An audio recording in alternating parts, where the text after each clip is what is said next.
who are the Israelites of today? Now, the way you figure out who the Israelites are today is you figure out the prophecies of the curses that God put on these people. And in Deuteronomy 28:46, God said that this will be a sign and a wonder upon these people for forever, right? So we got to figure out, who are the Israelites today? Are they those people over there in that land right now?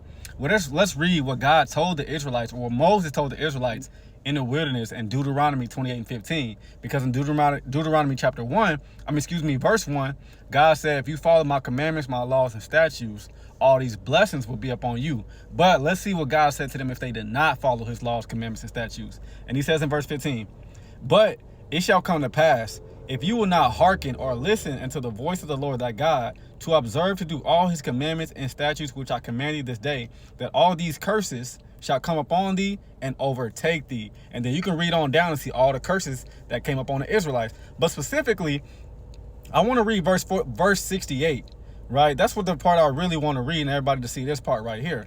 And it says in verse 68, and the Lord shall bring thee into Egypt again with ships. Right? Why would the God need to bring them into Egypt again with ships? When they went into Egypt, they walked into Egypt. And when Moses took them out of Egypt, they walked out of Egypt.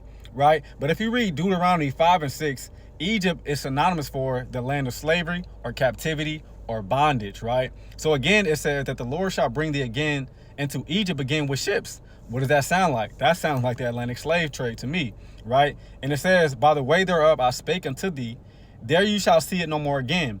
And there, when you get to this place, ye shall be sold unto your enemies for bondmen and bondwomen, or slave men and slave women, and no man shall buy you. So the way you figure out who the Israelites are today, you read the curses of Deuteronomy and see who fits these curses. Who was taken from their land to another land on ships, and to a land they didn't know, people they didn't know, a tongue they did not know. Right? So y'all tell me what y'all think about that, of who the Israelites are today, and God bless y'all.